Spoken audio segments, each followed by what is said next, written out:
नमस्कार दोस्तों। आज की कहानी है डायन। ढम ढम ढम नगाड़े की आवाज़ सुन उसके माथे पर पसीने की बूंदें गहरा गई। अपने नवजात शिशु को उसने गले से चिपटा लिया। बीता समय तेजी से उसकी आंखों के सामने आ खड़ा हुआ। पति के मरने के बाद वो सब सुध-बुध खो बैठी थी। धीरे धीरे उस दुख से उभरी तो अपने जेठ जेठानी की आंखों में अपने नवजात शिशु के लिए नफरत देख उसे आश्चर्य हुआ था। अरे छोटे बच्चे तो जंगली जानवर के भी प्यारे लगते हैं, फिर अपने ही भाई के बेटे से नफरत क्यों? जवाब भी जल्दी ही समझ आ गया था। पिता के हिस्से की जमीन का वारिस था, बस इसलिए अब वो रास्ते का कांटा लग रहा था।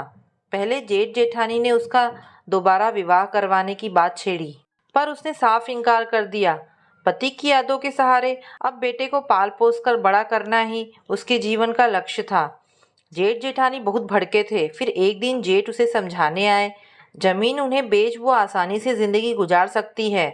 वो अकेली औरत भला कैसे खेतीहर मजदूरों को संभालेगी? कौन हिसाब किताब रखेगा? अरे जिसका जोड़ चलेगा वही जमीन पर कब्जा कर लेगा। पर उसने इस बात से भी इनकार कर दिया।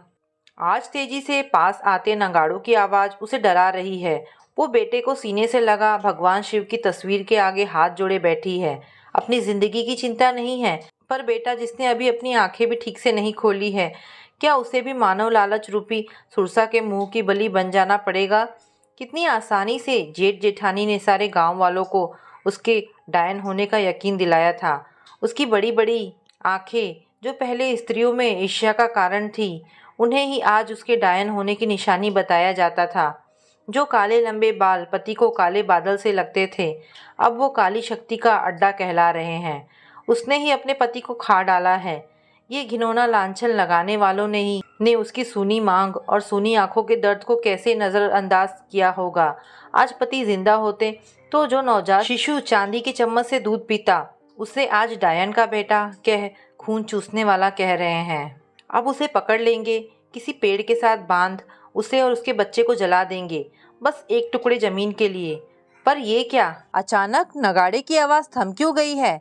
उसने डरते हुए खिड़की से बाहर नजर डाली। जेठ जमीन पर पड़े तड़प रहे हैं। अचानक ही दिल का दौरा आया लगता है। पिछले साल दौरा आया था, तब ऐसे ही तो तड़पते निढाल हो रहे थे। डॉक्टर ने कहा भी था कि 2 बार दौरे आ चुके हैं, तीसरा आया तो। जेठानी का रोना कान में पड़ रहा है। हे भगवान, हमारे सुहाग को बचा लो। हम कुछ गलत नहीं करेंगे। देवरानी और उसके बेटे का बुरा करने का कभी नहीं सोचेंगे। बहुत बड़ी गलती होने वाली थी हमसे।